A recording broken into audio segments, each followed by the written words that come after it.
Inspiration behind the first digital press, the Indigo, which was launched here at IPEX in '93. The rest, as they say, is history, Benny.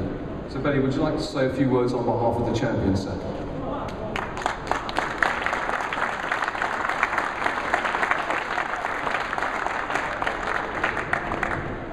Thank you so much.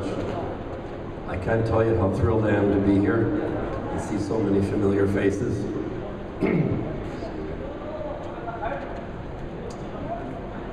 I'm delighted to accept this honor on behalf of myself and on behalf of the other champions of print honorees. I'm really privileged to have been included amongst these amazing individuals. They have had a profound impact on this printing industry. I'm so glad that this award is called Champions in Print, for I can think of no better way to describe these extraordinary people. For a champion is not just an innovator. A champion is an evangelist, a visionary advocate who clears the field for the triumph of an idea. And that idea, in the case of these champions, is the advancement of the printing industry in the modern era. Printing is a huge industry, $1 trillion in size, and it's old. For nearly 500 years, it has remained fundamentally unchanged. Take a printing plate, smear it with ink, and press it on the paper. Yet society and everything about it has changed. We now live in the information age, a digital era, to which print has had to adapt and prosper.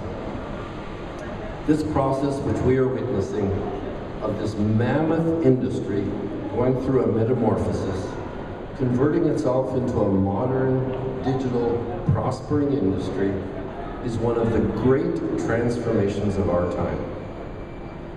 This dramatic transformation of our industry would not have been possible without the contributions of three kinds of champions: the technological innovators, the thought leaders, and the industry pace setters.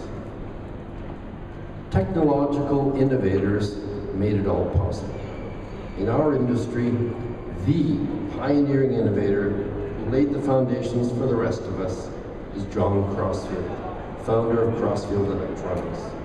From his 1947 introduction of electronic press controls, to his invention of the world's first digital scanner and the first electronic page composition system, John Crossfield is surely the forefather of technological innovation in our industry.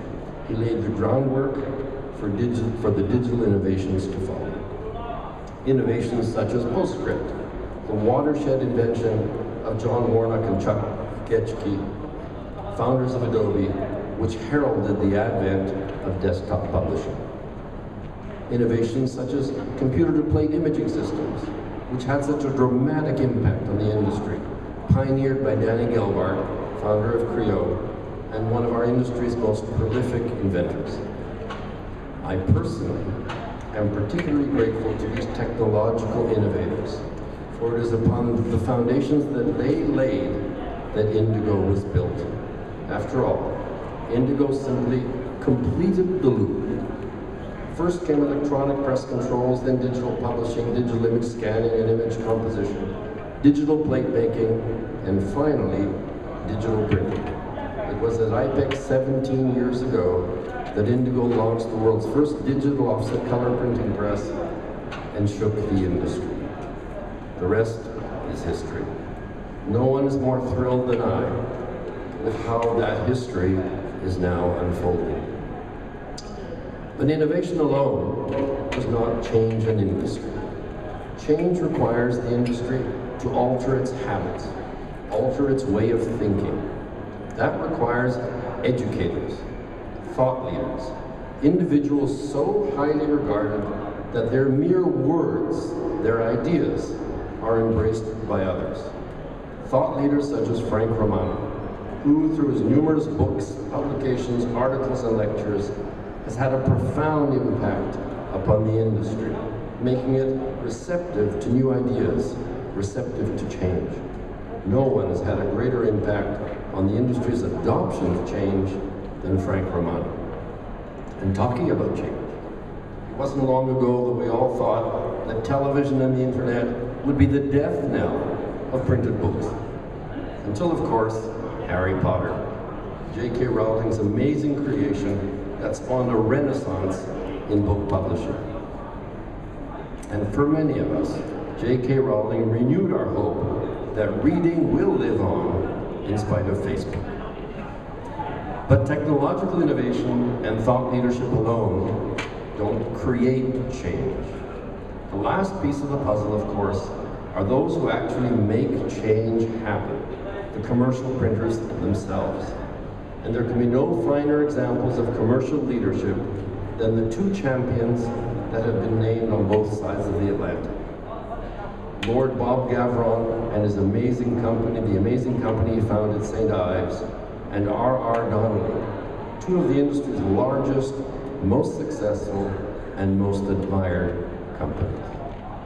On behalf of the champions of print who are being honored here today, I wish to express our gratitude and appreciation to IPEX for taking this initiative and for creating the Champions in Print Award. We wish IPEX great continuing success. More than anything else, we are thrilled to have played a part in the transformation of this industry, which we love. To have written a small chapter in the epic story of the history of printing. To my fellow champions in print, I wish each of you continued innovation, creativity, and success. And I thank you all for honoring me by allowing me to address you today. Thank you.